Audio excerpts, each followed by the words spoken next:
Okay. So this is advanced laser sailing. So I'm going to go through a lot of technique first, and then I have loads of videos that I'm going to go through with you for the technique. And then there is a bit on compasses first, actually. So first is the compass. So when I started sailing lasers, I started using a compass after a few years, and I found it really, really useful. Coming from a lake where I started sailing, compasses, I guess, aren't used as useful in a lake as they are in the sea. So I just found it really, really useful. It's especially very useful for those slow oscillating wind that you can't really feel the shifts as much as in a lake when it's gusty and shifty pretty quickly. You don't use your compass as much in that scenario. But first I'll talk about getting the bias. So it's actually really easy to use a compass. I think some people think it's quite complicated, but it is actually very simple. So all you do is you go up to the committee boat, try and line your stern up, say with the mast, wherever the start line is of the committee boat, and have a clear view to the pin end. So we'll say the green is the pin end for this one. So point your bow towards the pin end and take that bearing. So for example, we'll say that's 90 degrees. So you get 90 degrees, and then you shoot the wind. So you go up head to wind, you crouch in your boat, your sail is flapping in the middle of your boat, and you get the bearing for that. So say that bearing is, the wind is 180, the line is 90, 180 minus 90 is 90 degrees. So that line is square. And if you're waiting for the start, say your third start or whatever. Can you hear me there? We just can't see your screen at the moment. You might want to double check that on your share screen.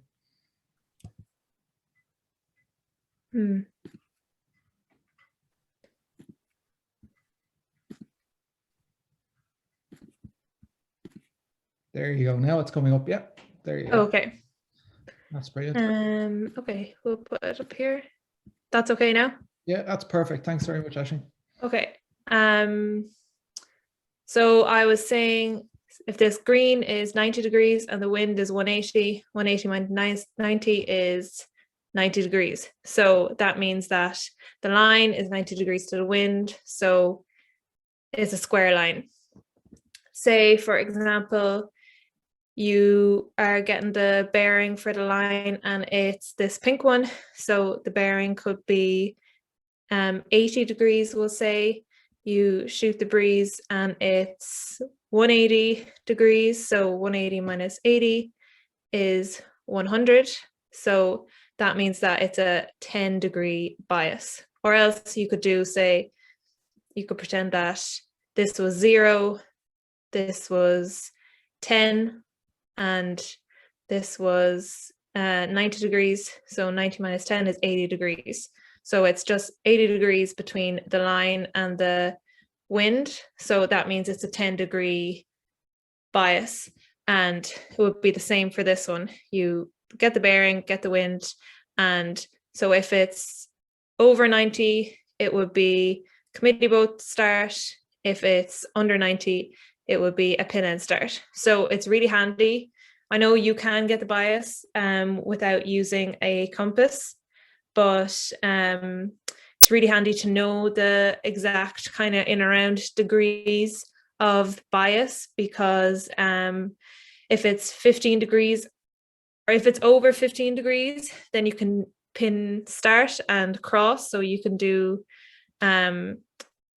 like a pin hand flyer, if you know what I mean. But if it's under 15 degrees, then if you start at the pin, you're not going to be able to cross and tack and cross. So that's really important. Say if you think that it might be right hand side advantage on the beat, but it's a pin and start. So if it's pin and start and it's only, say, 8 degrees pin end start, you need to think, okay, is it worth taking the bias or is it worth getting over to the right hand side? So it's all about compromise.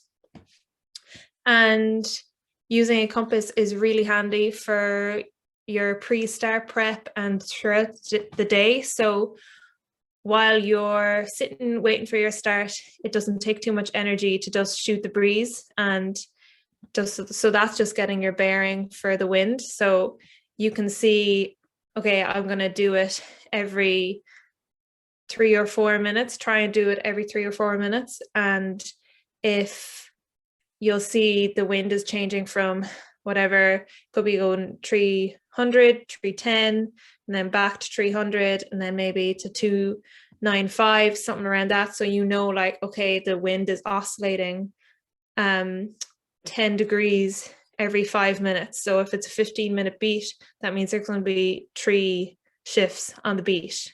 And if you miss one of those shifts, if you miss one of them, you basically miss 2 of them. So you have to sail on a header twice. The people who get all 3 of them are going to be miles ahead. So that's actually really, really crucial when you're planning your start and when you're planning your upwind. And it's really handy to know.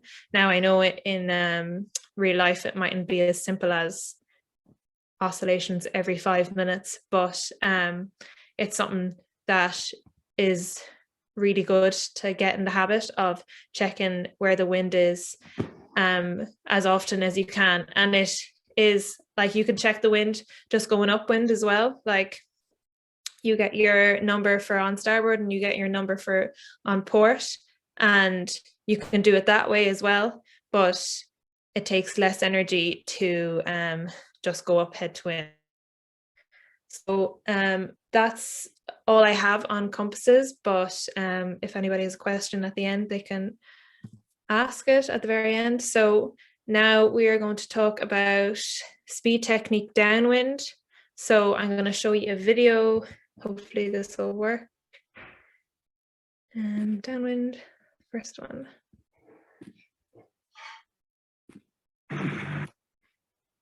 Okay, so this is marginal surfing. Sorry, start from the start. This is marginal surfing. So note this boat here is behind at first, and try and watch the sail. It's kind of, you're aiming to keep the sail full all the time. So the best thing about this type of sailing is that it's smooth and slow, and she's managing to surf the waves, even though it's like very, very, it's quite light and the waves are kind of fast for the wind speed. So we'll go through it a little bit more in detail. So first, the most important thing for catching waves is to hit the side. And when I say hit the side, which I'm going to say loads talking about downwind now, hit the side is you're either going by the lee or you're going in your broad reachy state, because we all know dead downwind is slow. So broad reachy or by the lee, most of the time we're going to see by the lee here. So you hit the by the lee side. You know, when you've hit the side, you'll get a feel for it. The more you sail, you get a better feel. But your leech flicks forward and your main sheet will get a bit heavy. In that exact moment, you need to stand up and forward and do a little pump with the main sheet. And that just increases your speed like crazy. And that's how you catch waves pretty much. When you catch a wave, you surf the wave. When you make sure when you're surfing, your boat is flat. So you're only having heel on the boat when you're turning. So you're turning heel on the boat, you always have heel to flatten it and surf a wave. So that was a bit of a hit the side there. And this amplitude with the positive turns. So positive turns is when you're going towards broad reachy, negative turns when you're going towards by the lee. You want, especially your positive turns, boom to be just skimming the water, not touching it, skimming the water and nice and slow. So that one wasn't super slow, but now this negative turn, See that? You can watch the leech. So we're turning, windward heel, turn, turn, turn, and leech flick and sit forward and up. Okay. And boat flat while you're surfing. Slow, slow, slow turn. And in these conditions, it's not windy enough to be, so that turn was a bit fast. You can see the sail is flapping a little bit now. So it's really important to keep the sail full all the time. You'll see, if you have seen this boat a bit, it's been doing like kind of sharp, rocky turns, and the wind just falls out of the sail and you've no power to go against. The faster you go, the more power, the more you can do with your boat on a downwind and on an upwind. But you can see here now, there's a better, so you hit the side, and now a slow, positive turn. Just the boom just above the water. When you reach the positive side, one final pull in with the main sheet and back to the negative side. So you don't want to linger. When you hit the side, don't linger at that side, because you want to keep VMG as well. So you hit the side, take the speed from the side and bring it back towards the mark, surfing a wave. When you feel like you're coming off a wave, you have to get onto a side again, because if you come off a wave and you're dead downwind, you just stop. And it's like in the Oppies, they just go and stop and go and stop. So that's that. So the main things to take from that is, here we have our marginal surfing conditions, and pressing and turning. That is just how to be fast downwind. So you're constantly pressing at the end of your turns pretty much, but in light winds a bit different. But so you sail to an angle, press the boat flat. When you feel a surge of power, that's when you hit the side, press into a turn, use max amplitude. So that's just getting the boom down to the water for your positive turns, and windward heel for the negative turns, and a lot of main sheet adjustment as you turn. Has to be smooth and slow. This is like, if you take anything from downwind sailing today, smooth and slow. It just, I think to be fast, everybody thinks like, okay, I have to do everything fast, but downwind is kind of a bit counterintuitive. You have to do the turns smooth and slow. So for anybody wanting to work on this, I would recommend going out and doing tiller tide. So tie your tiller down so it doesn't move, and try and don't aim to go fast downwind, just practice your turns. So say on one downwind, you're just going to practice your positive turns, keep going, and then on the other one, keep practicing your negative turns. And yeah, when you're not turning, sail the boat flat. We'll go on to the next one. Where am I? Downwind. Second video here. So this is fin. It's a bit windier. And you can see the same principles apply even when it's windier. Obviously the turns are a little bit faster and you can't do as much amplitude, because if your boom hits the water, you'll capsize. But you can see the hitting the sides and ending, surfing your wave on an angle. It's the same principles, and see the amount of main sheet he's using, and some negative pumps with the main sheet, which is just letting it out and stopping really fast. And that back leg behind is pressing into the floor of the cockpit, and that's how he's getting his lured heel. So you don't have to lift your bum, or well, you do have to lift your bum, but it's not with your shoulders. You're putting pressure on that back knee, and you are lifting your bum slightly. So you can see he's on the by the lee side now. He's hit that side and he's taking it with a wave up, back to the by the lee side, taking it, and now he's surfing this wave, surf, surf, surf. He's coming off it, so he's turning positive. It's nice positive turns with the slight leeward heel and a lot of main sheet in. So I think a lot of people, when they're sailing lasers, this moment here is really important. But a lot of people tend to depend on that moment there to catch waves, when that's like kind of last resort to catch waves. So you want to be catching your waves with your angles and your turns. So he basically did well enough. See, the sail just kind of lost a bit of power there. So forward, like as much as you can. And now his bow, it's just basically getting your weight forward makes the bow go down. It's as simple as that. So that's that here. So windier, you still maintain turns and pressing. Linking the waves is key. Once you feel like you're coming off one wave, you turn onto an angle to maintain speed and catch the next wave. Flat boat when surfing. Just feel like a lot of people like think that it's faster to have heel, and that must be coming from oppies. Like you just sit and kite the boat in oppies and you don't really do anything else on a downwind.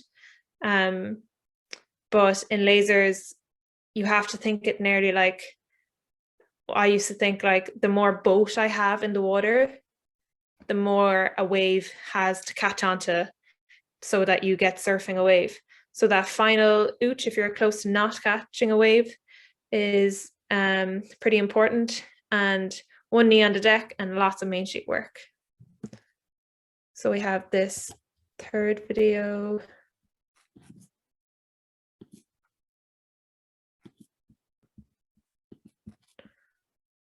So this is flatter water. It's in Dunleary offshore, so it's coming from the city. So this these conditions I actually used to find kind of difficult, because you're going faster than the waves, so you're actually hopping the waves, so you don't really have the cues that you would have when you're trying to catch waves as to what to do all the time.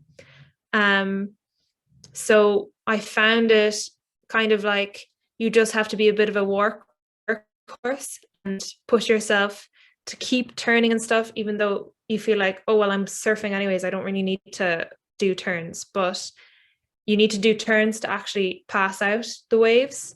So you can see this is Annalise here. She's obviously working really hard to go as fast as she can, and she's doing some pretty nice turns while she's at it. So you can see her leech actually is a little bit loose. So I think that's why she's finding it hard to go positive. So she's finding it hard kind of to go to that broad reachy angle, because her leech is a bit loose. So that means her kicker is a bit loose. So ideally maybe she was working on negative turns. So you wouldn't know, but you can see that negative pump there. You can see the power that had on the sail and her speed. Negative pump and stop it suddenly and flatten the boat. That is fast. And another negative pump. There's a lot of negative pumps in downwind. They're just so easy to do. And you see it's relatively flat boat while she's going straight. And then nice boom down to the water. So she didn't really hit the positive side there, but she made it back to Vitally pretty lively. And that, I think she is finding it hard to hit positive because of her loose kicker. But you can see that negative turn press in combination with the sudden stop with the main sheet is really fast. So if we've gathered anything, it's that not to go dead downwind anyways.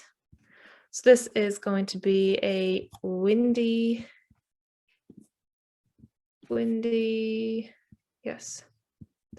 This pained me to put on the presentation because every time I look at this video, I just makes my heart break a little bit, but I did it for you guys. So this is pretty windy, and you can see again, we're still sailing angles.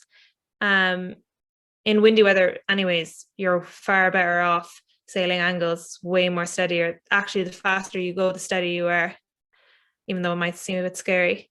So you can also see main sheets are very much in.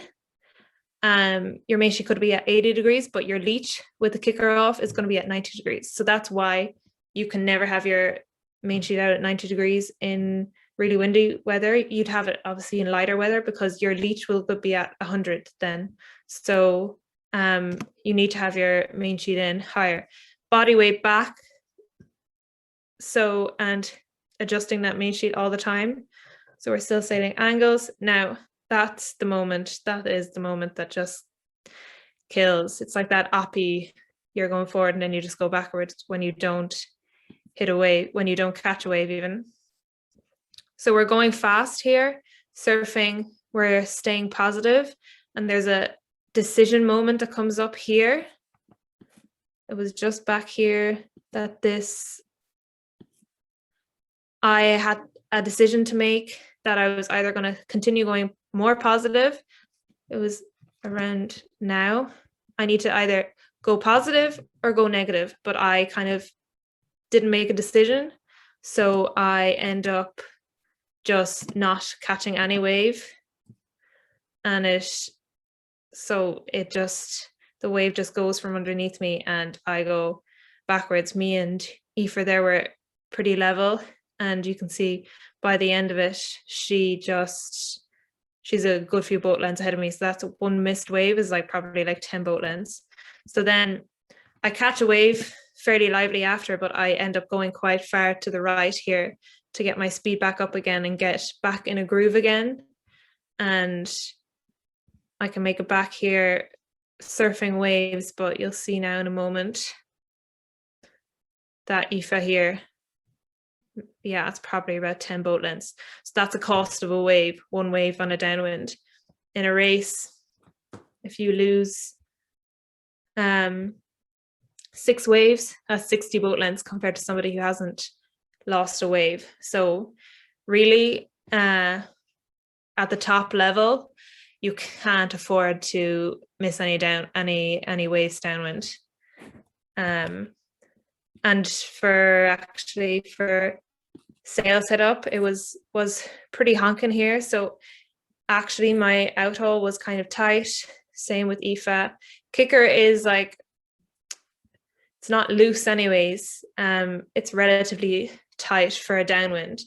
And downhaul is just not, there's no creases in my sail. I keep my kicker on in super windy conditions. It just gives a little bit more control. You don't need the extra power. Now in anything other than super windy and kind of survival, my outhaul would be off, obviously. But that's just something to note. So yeah. So we have there, that's 20 plus knots. Your main sheet is in, but your leech is out. The negative pump, so that letting it out and stopping it suddenly, that's just a really good technique to have. Body weight back when it's super windy and avoid that oppie stop at all costs. And how do you do that? You just keep sailing your angles and avoid that indecisiveness that I had. I couldn't decide whether to go positive or negative, and it just turned into a disaster. So linking waves, very important. So when it's super windy like that, you end up kind of doing a stint positive and then a stint negative, because it's very easy to surf waves, so you don't have to be doing it the whole time. And you want to avoid that dead downwind. So keep just looking for your opportunities to surf your wave towards the mark as well, because you want to have good VMG all the time. VMG is velocity made good. So that all that means is you want to take your speed towards the mark. So for example, on an upwind, the person going fastest would be the person on a reach, but they wouldn't be going towards the mark. So obviously the people that would make it to the mark first are going to be the ones on an upwind just going fast. So on a downwind, it's the same thing. The person, say, that goes dead downwind straight to the mark, they're going to sail less distance, but they're going to be going slower. So you want to have that happy medium between like hitting the side and bringing it back towards the mark. And yeah, so this downwind number 5, this is a nice one to see, to just kind of round it all off. So I'd say it's about 8 to 10 knots. So you'll notice in this one, when she's going well, so as a rule of thumb, on a downwind, if it's under 8 knots, don't cross the wind that often, because crossing wind is just too hard for the sail to keep working and keep speed up. So you kind of work your by the lee side for a while, and then cross, work your broader reach side for a while, cross. So you want to avoid crossing the wind. But you'll notice here, when she's going well, she's able to cross the wind in this breeze, and you'll see that later on in upwind sailing as well, that when they're going well, you're able to do more with your boat. So getting up to top speed is such a priority, because once you're at top speed, you have the freedom to do more with your boat. So let's watch this. So you can see the leech is flicking. And because this is, you don't really want to cross the wind that much, she ends up doing these kind of half turns, like so. So she didn't cross the wind, but she went back. You can see there she lost a bit of speed there. I think she lingered in this.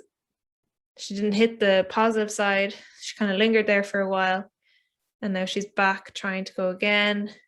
Okay, that was nice and smooth and slow, but you can see she's kind of out of rhythm. Okay, she's back by the lee, and now she's hit the side. So she was kind of, we used to call it, what did we used to call it? I'm trying to remember. We used to have like the middle kind of, if you were in that funk of like not quite hitting the side and you're like, oh my God, I'm doing all these turns, but I can't gain back speed again.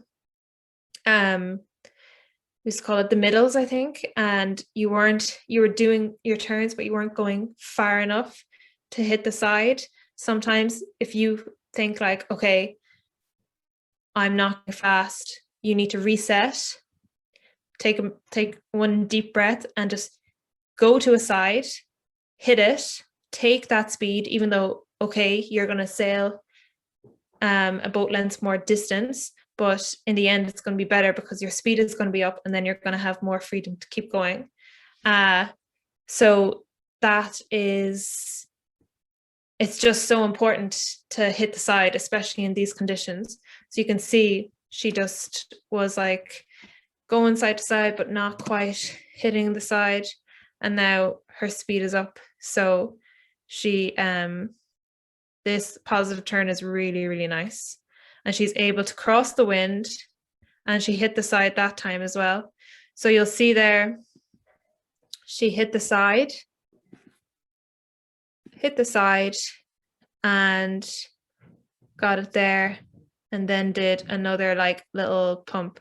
Now that is illegal, but in the international fleet, you'd have to push the limits. And you definitely have to train like this, because if you don't even train like it, push comes to shove in a race on the international scene, like everybody knows here, like the Italians, Spanish, they're all going to be doing it. So, you may as well be doing it as well. You just need to be smart about the jury. Obviously, don't do it. The jury's right behind you if you know that they're watching you. But I always, if there was one jury in my fleet and they were, if the jury is far behind, they watch the masts rocking. So it doesn't mean that they're not watching you if they're far away. But if they flag someone, you know at that moment that they're watching them. So that's at least one moment that you can kind of guarantee that you're not going to get flagged, because they have to watch them do their turns. But I know that's kind of once in a blue moon on a downwind, but at the same time, it's important. So I think that positive turn is worth watching again. Hit the side, you can see the leech. And then slow, main sheet in, main sheet in, main sheet in. You can see her tiller was in the middle. So she's using her body weight to turn the boat, because the rudder is like a brake. So ideally you do all your turns by heeling the boat. So that is that. Aisling, that's great. Just before you move away from the downwind. So I might, if there's any questions about downwind before we go into. Yeah, can you hear me, Aisling? Into the upwind, sorry. Upwind. Okay. If you want to put in any questions, I see, can you explain positive and negative one more time? Okay. So positive is just going that broad reachy angle, and negative is going that by the lee angle. So all the time sailing downwind, you're either going positive or you're going negative. Except when you're surfing a wave towards the mark, you're surfing a wave in the direction of the waves, obviously, but that's usually towards the mark unless it's offset waves. Yeah, so does anybody else have any questions before I move on?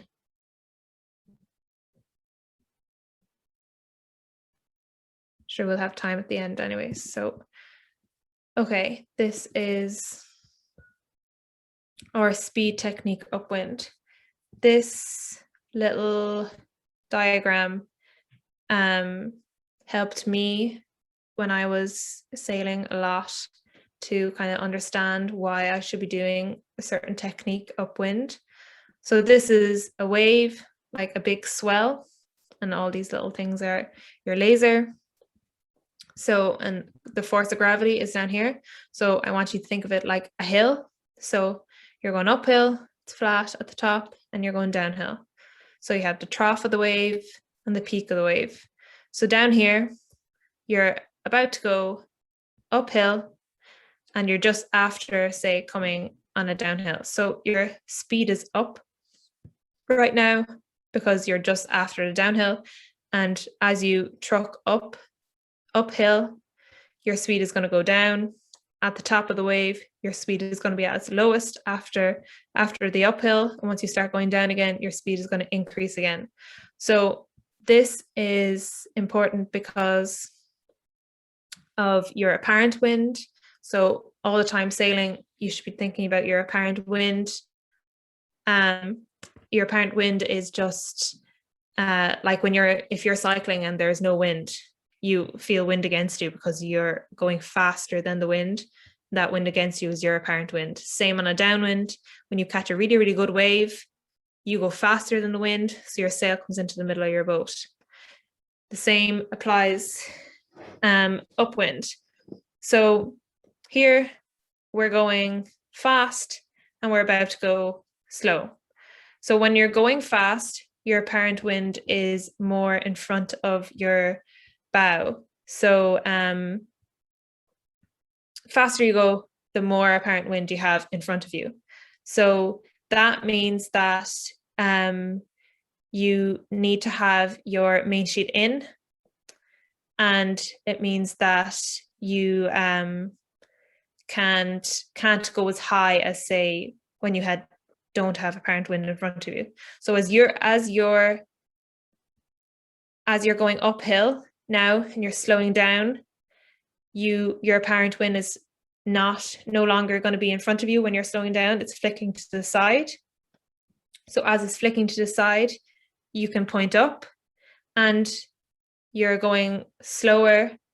So as it's flicking to the side as well, you can let out a bit of main sheet, because, well, it's a combination of pointing up and letting out main sheet. You can do one or the other. You can do a combination of both. So when this boat gets here, it's going pretty slow. When it's here, it's going at its slowest. I will go in this cycle. When it's going at its slowest, it means that its apparent has flicked all the way to the side, and you're also at the top of the wave. So when I was younger, before a coach explained this to me, I always thought, oh, you let out your sail at the top of the wave because it's windier at the top of the wave. In reality, okay, yeah, maybe a little bit, but this makes more sense to me anyways. So at the top of the wave, you're going your slowest, you're at the top of the wave, so there might be a little bit more wind. So that is why, as you're coming up, you point up the wave. When you're at the top of the wave, you let out a bit of main sheet, and your bow is pointing pretty high right now. And then as you're going down the wave, you're speeding up. So your apparent is going to slowly flick back in front of you. And that's why when you're going down the wave, you bear away a small bit and you bring in your main sheet. So I'd say most of you here probably naturally are pointing up waves and bearing down the back of them. But when you go sailing yourself, thinking about this little diagram, it might just help you understand what you're doing a little bit more. So yeah, at your slowest point, you can point up or let out your sail. At your fastest point, you need to bear away or pull in your sail. And that's the same like that when you're going downwind and your sail comes into the middle of your boat. You're obviously not going to do anything on a downwind. It would be silly to bring in your main sheet the whole way, but that's essentially like as you're picking up speed, you could have been bringing in your main sheet because your apparent was slowly flicking in front of you. Okay, so the first video, this is very light wind.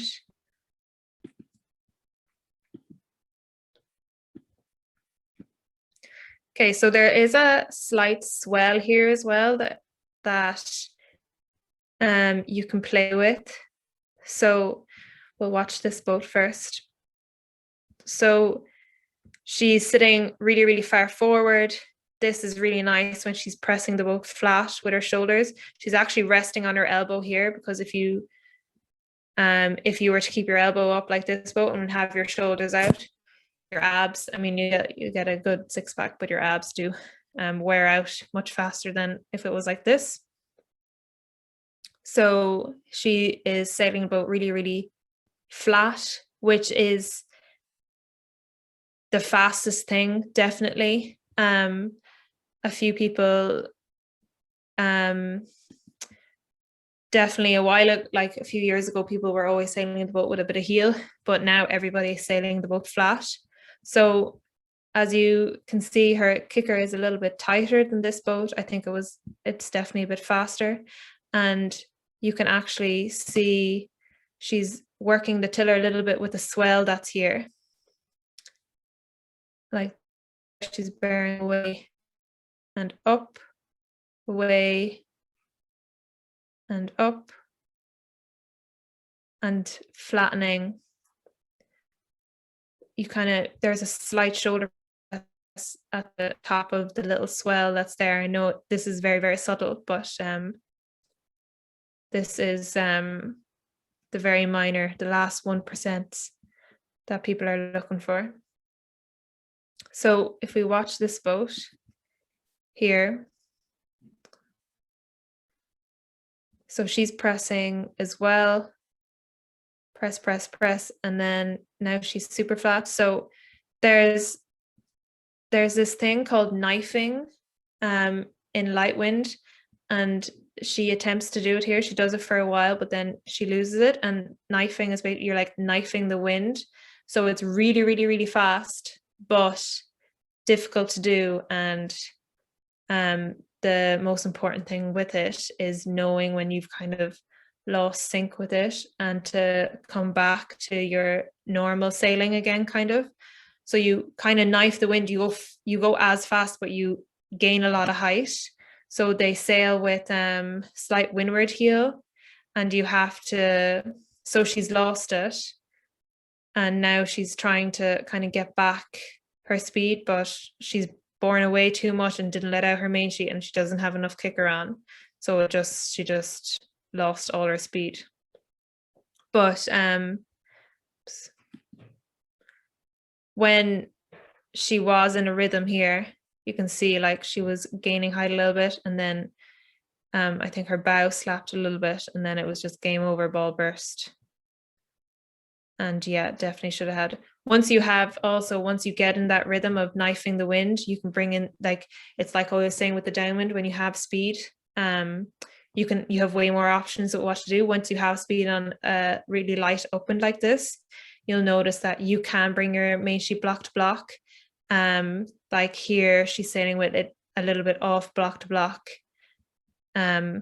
And that would be the way you'd usually sail when it's as light as this. But when you get in that really good groove, you can bring a block to block and do that knifing of the wind. But it's just really important. It's like, definitely, if you're going to go sailing at the weekend or whatever, and it's a light wind like this, try it and just experiment to see how far you can go, and then how to recognize when you're not doing it anymore. It's just like a loss in speed. And what I would recommend doing would be bear away slightly, let out your main sheet slightly, and then lean in a little bit and lean out and flatten and try get going again. Now the lean in and lean out is technically illegal, but everybody has to survive when it's wind like that. So so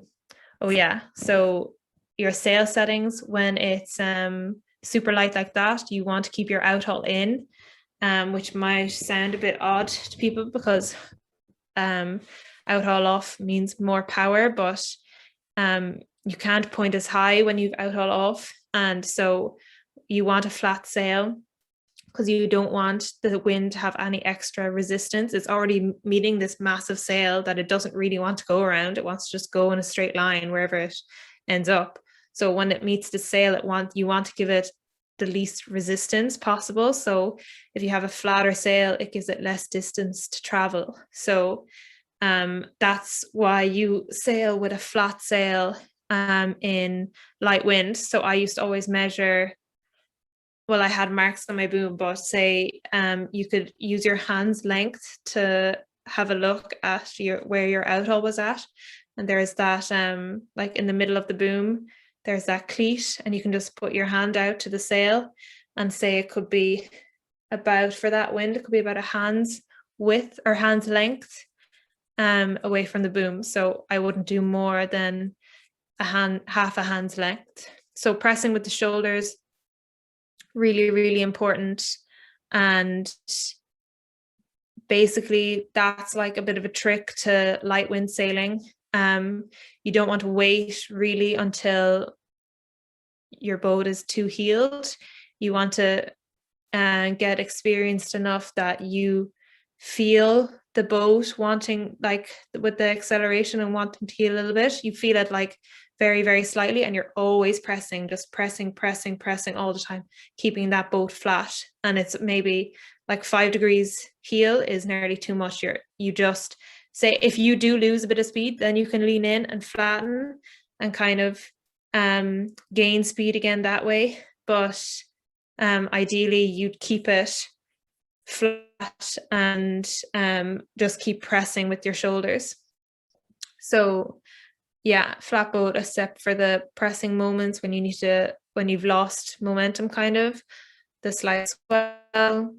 The key is to maintain speed, and once you lose speed, it's difficult to pick back up again. So yeah, that's what I was saying about lean in to flatten again, to get going again, and slight rock to pick up your speed. Stalling is just that awful feeling. It's actually really hard to feel when you're stalling, but you look around you and people are sailing around you, and it's usually actually in light wind, it's actually usually you've borne away too much and your sails after stalling, because it's not as obvious.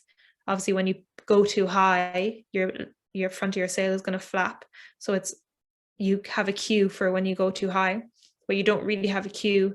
Your back telltale will flap, but it's still difficult to pick up when you bear away too much and your sail is in.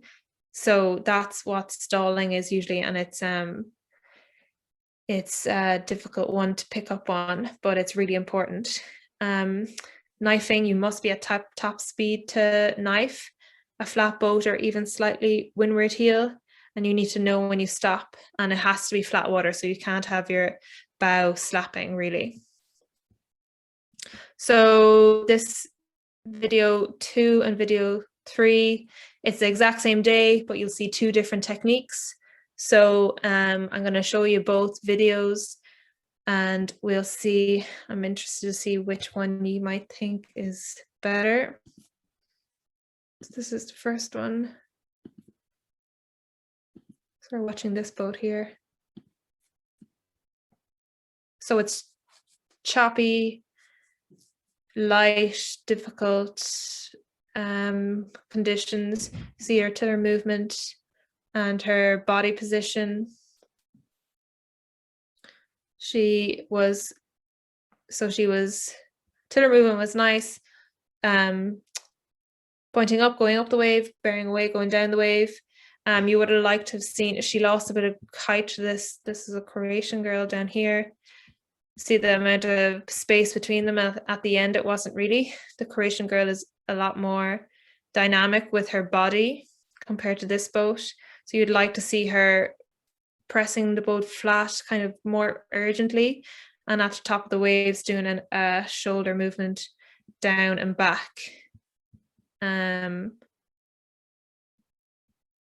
Yeah, I also would have always sailed with this back foot flat against the opposite side of the cockpit.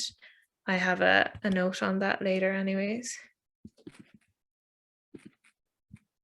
And this is the same day, but you can see this boat is her body position is further forward and sailing the boat more flat.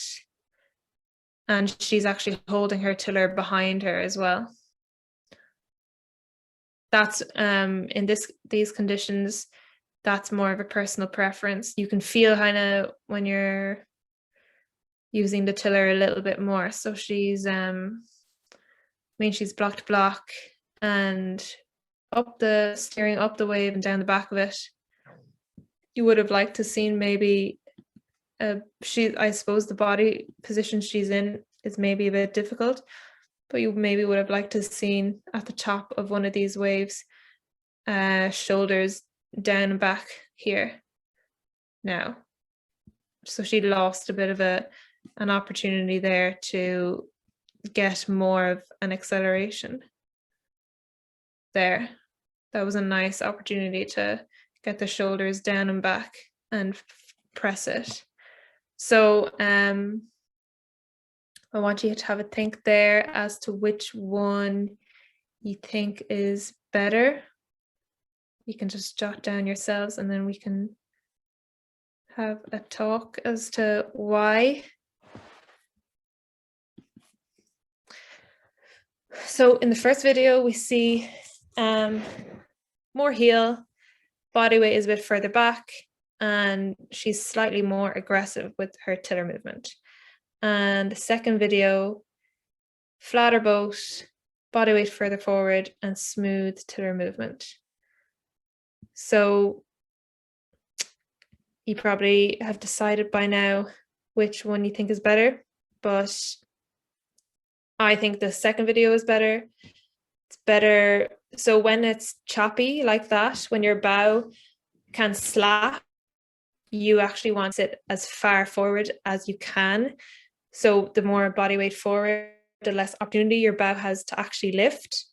And I know that, say, when your bow lifts and it does slap down, it might slap down a little bit more, I guess.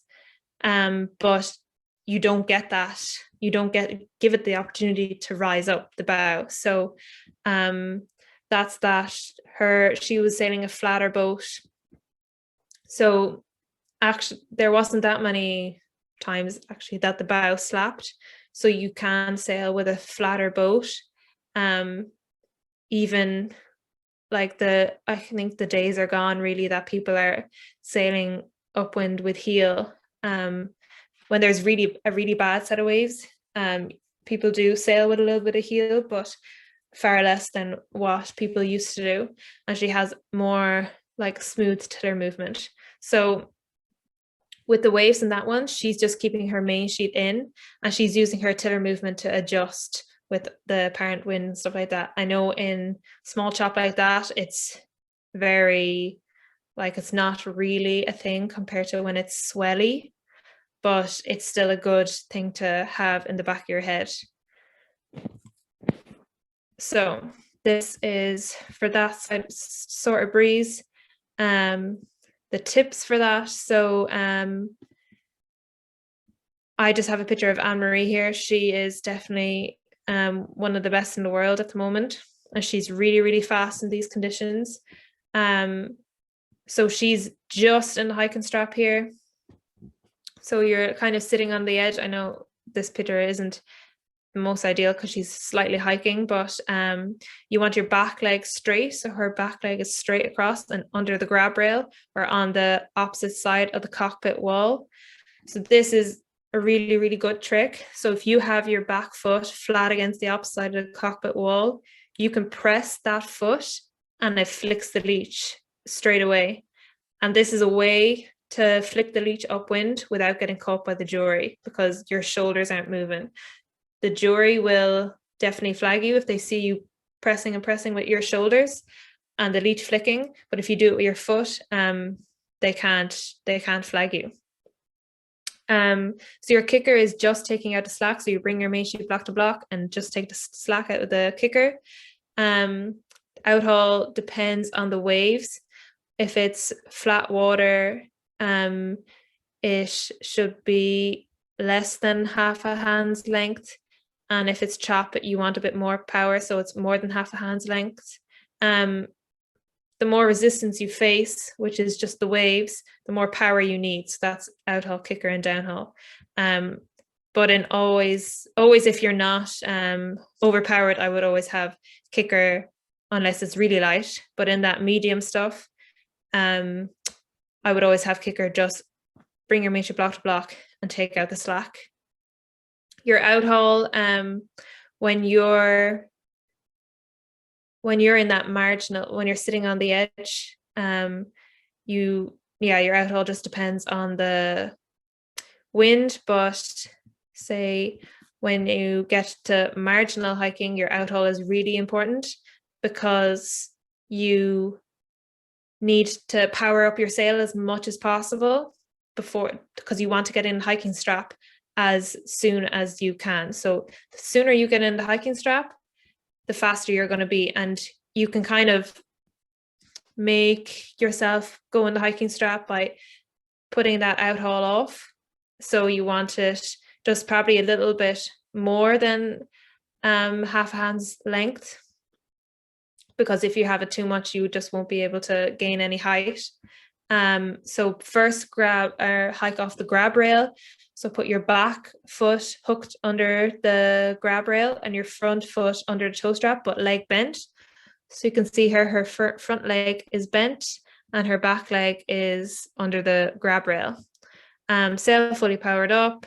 the out haul and the kicker. And once you're comfortably hiking, you can tighten the out haul. So once you're in the hiking strap and you don't think that you're going to come back in, tighten the out haul then, because you don't need that extra power and you can take a bit more height then. And she's sailing the boat nice and flat.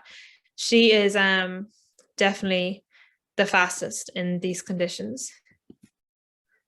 So we'll go into video 4.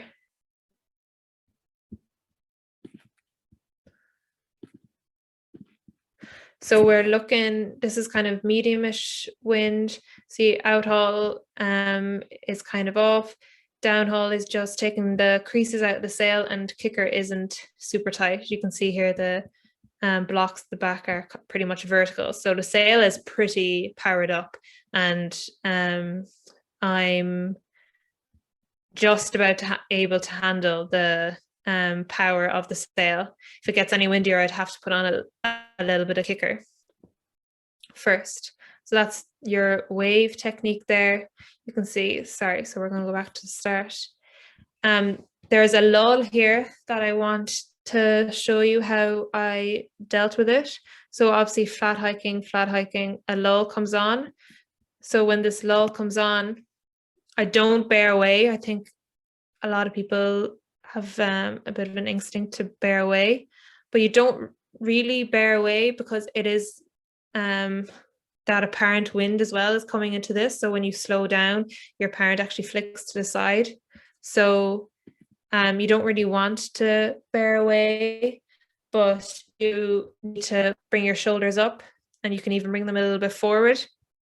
You want to avoid scooching in, like bringing your bum in at all costs, because that just disturbs the sail. And I basically just bring my shoulders up. I don't do anything with the main sheet.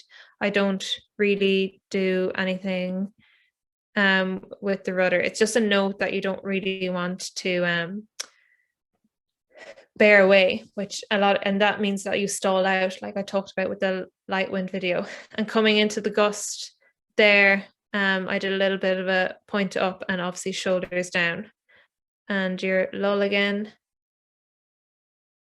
And this wave, so jab the tiller, and this is shoulder movement down and back. And you can be strong in your hips as well to get a bit of a extra power. Like if the leash is going to flick there with you can kind of, some people hike, like get movement with their hips, and others do it with their shoulders. So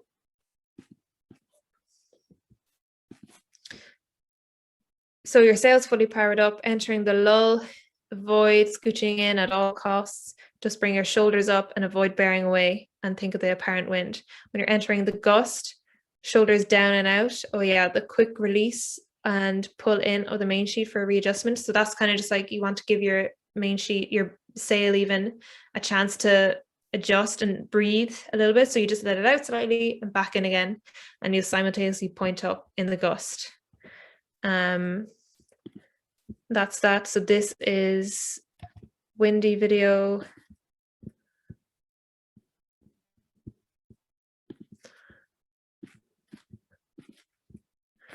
So this is probably 20 knots. And you can see actually there, the very start. So I brought my main sheet is block to block, and then I pulled on my kicker. And it's the only way really that you're going to get enough kicker on while you're going on an upwind.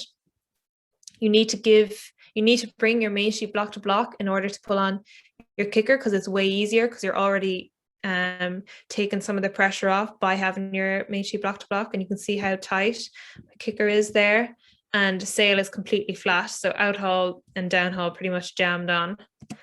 And so watch the tiller and the shoulder movement. So you're jabbing the tiller a lot. And I mean, in a perfect world, you'd be doing shoulder movements down and back. Like now, it's super tiring though. So if you can do it like every now and again, now that's a really bad set.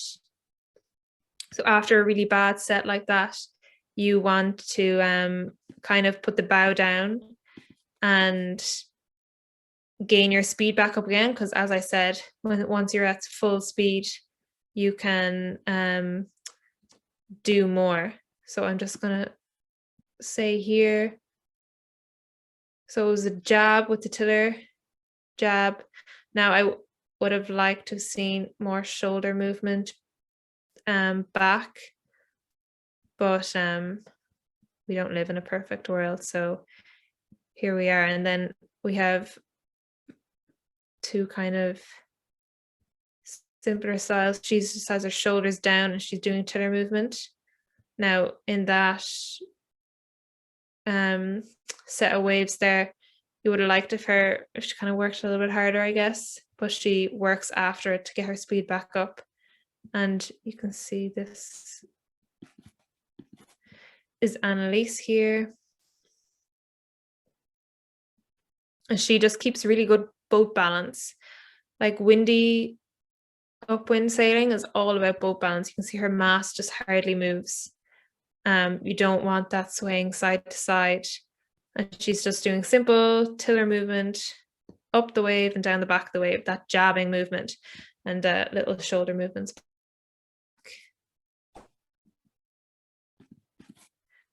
Yeah, so set up, kicker out haul, down haul, fully on. Even if you struggle to tack, I would just take a little bit of kicker on and try to get it back on after attack. When you have loads of kicker on, you have to do that anyways. It's too difficult to tack. It's your boom might hit the water, you get stuck head to wind. The wave technique, so avoid that bow slap as much as possible. You're jabbing the tiller up. When you jab the tiller up the wave, once you get to the top of the wave, you're kind of simultaneously putting the shoulders down and back, and that's to decelerate that bow slap. And main sheet is small adjustments all the time. You're just trying to keep that boat balance good and the shoulder movements. So this is our windy swell. So this is where, thinking back to that diagram at the very start,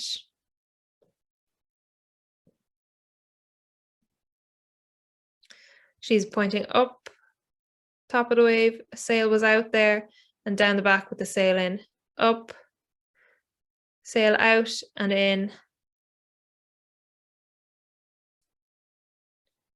point up the wave here.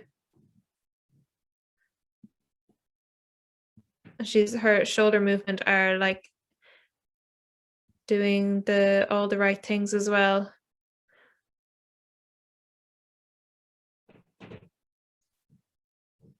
It's just, again, the pointing up the wave, bearing down the back of it, getting the main sheet out at the very top of the wave and in as you're going down the back of the wave.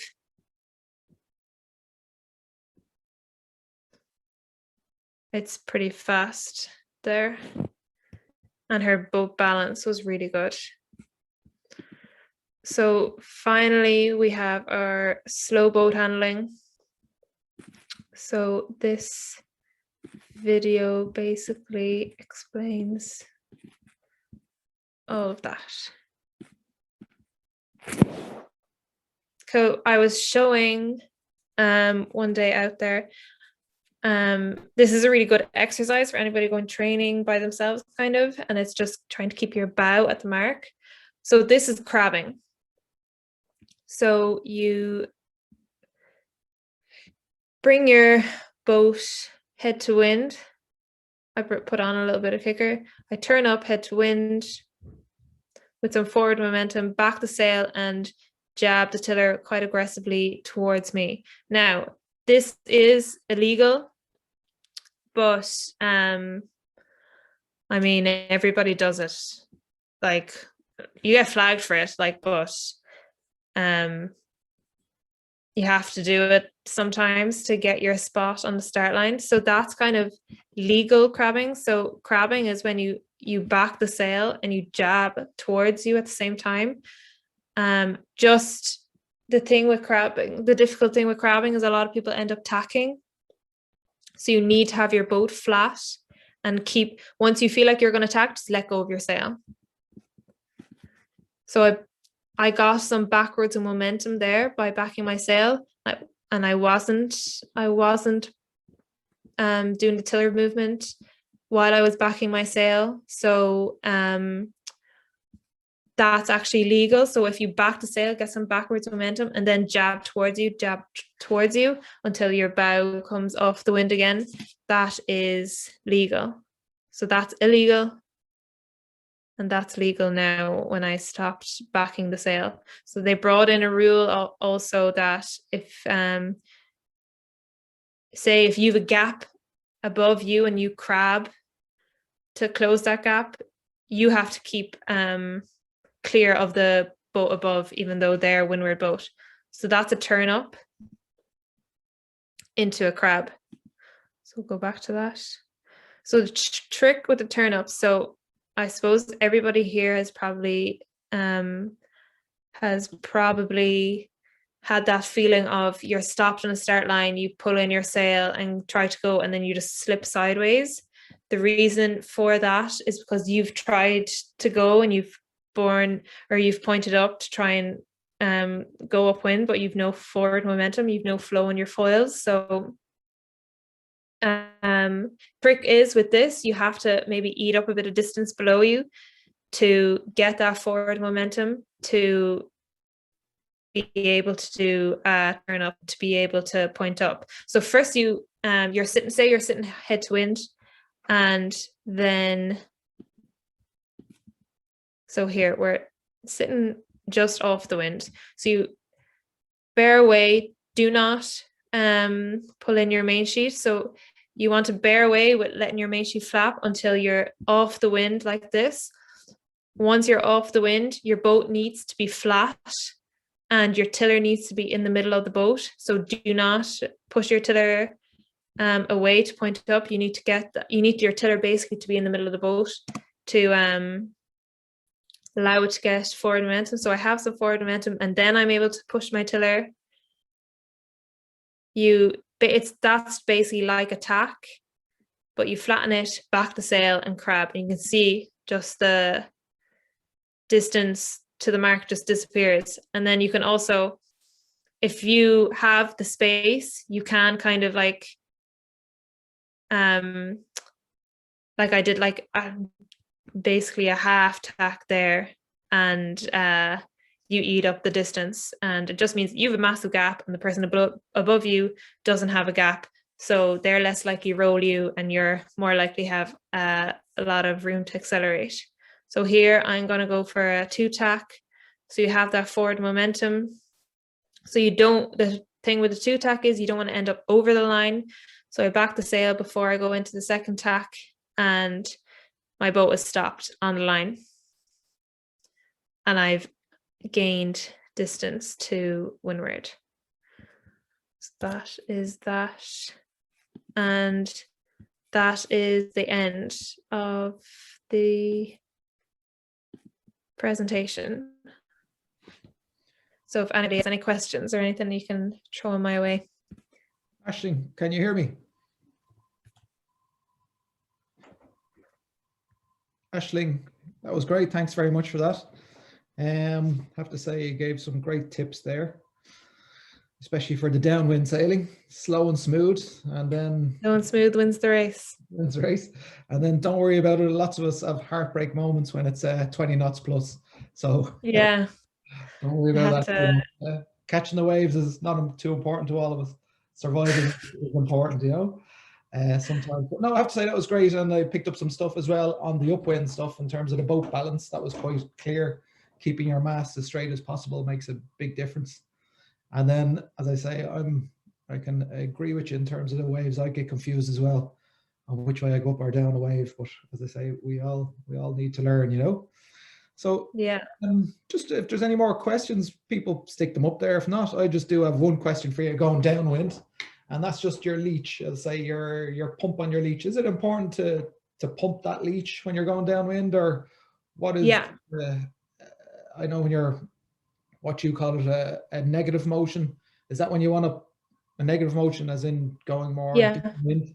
Is that when you try and pump the leach? Yeah. So you kind of at the end of each turn, say when you're hitting the side, you want to flick the leach.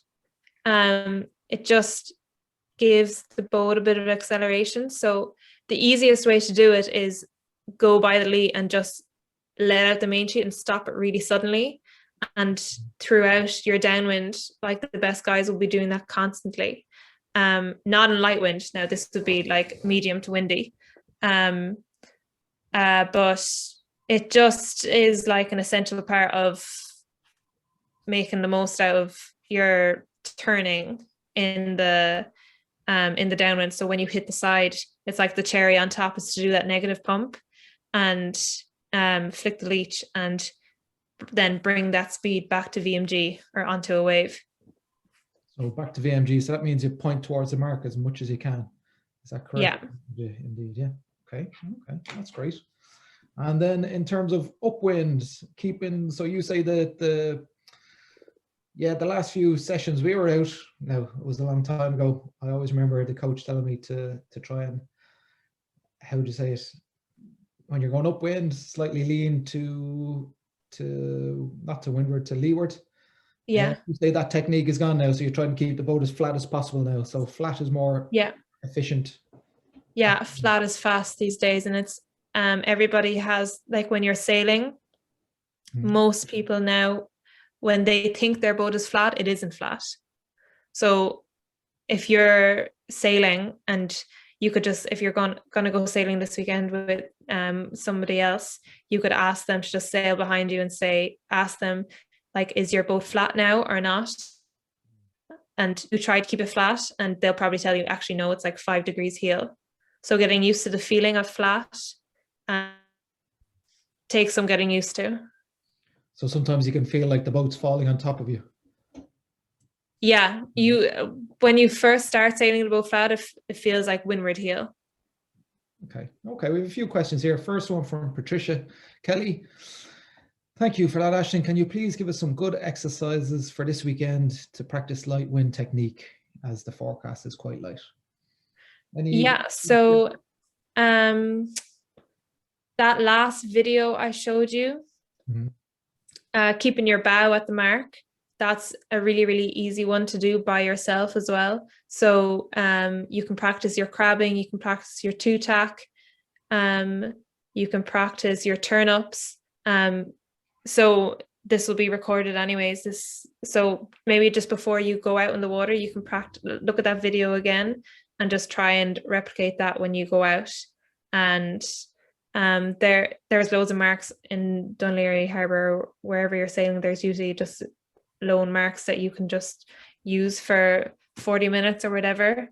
There's also another one so you can just try and keep your bow at the mark, or you can say, if the mark is here, you can sail like up the side of it and back your sail. And so practicing backward sailing is actually really important for slow boat handling and getting good starts. So you could sail up the mark, back your sail down, so you come to the side of it, and then you do a turn up and try come to the other side of the mark as well. Maybe that's a bit hard to explain. Other things you could do, light wind, always for a warm up, go out and do, say, 20 tacks. That's always a good warm up. And I'm sure Jack gave you some good tips on tacks and roll jibes. And then if it's quite light, then definitely try and get a feel for that knifing technique on a light wind upwind, because it's kind of, I find it anyways, it's kind of hard to practice when you're doing speed with other people, because when you do it wrong, you really get punished. But it's important to practice on your own just to get a feel for it. Okay, we have another question here from Kevin Doyle, and I think this has got to do with downwind sailing. So when you're putting your shoulders out and back on the downside of the wave, what are you trying to achieve? So I think Kevin is asking the question, when you're catching the wave and you put your shoulders back out, are you trying to achieve more speed? Are you trying to catch the wave? What are you trying to do with that? Okay, so for when you catch the wave, you're usually after catching it, shoulders out and back down the side of a wave. Usually that would be upwind, no? When you get to the top of the wave, then you put your shoulders. Oh, okay. That's what I meant. Okay, upwind sailing. So when you get to the top of the wave, you're after like traveling up the wave. So your boat is at the top of the wave like this, and you want to avoid that smack down of the bow. So you put your shoulders down and back to kind of decelerate your bow slapping down, because the bow slap is what really slows people down on an upwind. Yeah, and it also, shoulders back and down, also at the top of a wave, you probably have more power, so it also flattens the boat. As a boat, as you accelerate. Yeah, helps you accelerate for sure. It's kind of like a perfect opportunity to get an acceleration. It's like allowed as well. Okay, and just our last question here from Sean Craig, and he's explained it this time. Downwind for non-elite level, are these turns up and down nearly too difficult to master? It looks so complicated. It's not too complicated for Sean sometimes, but I'm sure you can answer that, Aisling. No, I don't think they're too difficult to master. Actually, that's one thing, definitely, if it's light wind this weekend, going out, put a little bit of rope, say half a meter of rope in your life jacket and do tiller tide. It is the easiest way to learn how to do these turns. You puts discipline on you to do them really slowly and with loads of main sheet in. So I think a lot of people find it difficult to have their back knee on the deck. It's a little bit sore as well after a long downwind, but just practice for positive turns, practice weight on that back knee. Now, if it's very light, you can put your knee on the deck. But I think doing tiller tide is definitely the easiest way. So you can tie your tiller down to your hiking strap. Just try and make sure that it's not going to move, because that makes it a bit more difficult to practice the whole thing. But it's main sheet as well, for sure. A lot of people don't bring enough main sheet in on the positive turns. So watch that. You have to bring in nearly more than you think you do. When you're doing tiller tide, you bring it in pretty slowly, and watch your telltales as you're doing tiller tide. So your telltales, once you start turning up, should go with you. Like, so if your back telltale is flapping a bit, that just means that you brought your main sheet in a little bit too fast. But I wouldn't mind that so much, because when you do it with your tiller, it is a bit faster. And at the end of the positive turns, just give one final pump, and you can pump and body weight out back straight into a negative turn. So it's all linking. All linking into there. Okay. Okay, Ashley, I think that's it for this evening. Listen, thanks very much. That was brilliant. We had a few questions there, so thank you again, Ashley. Just to say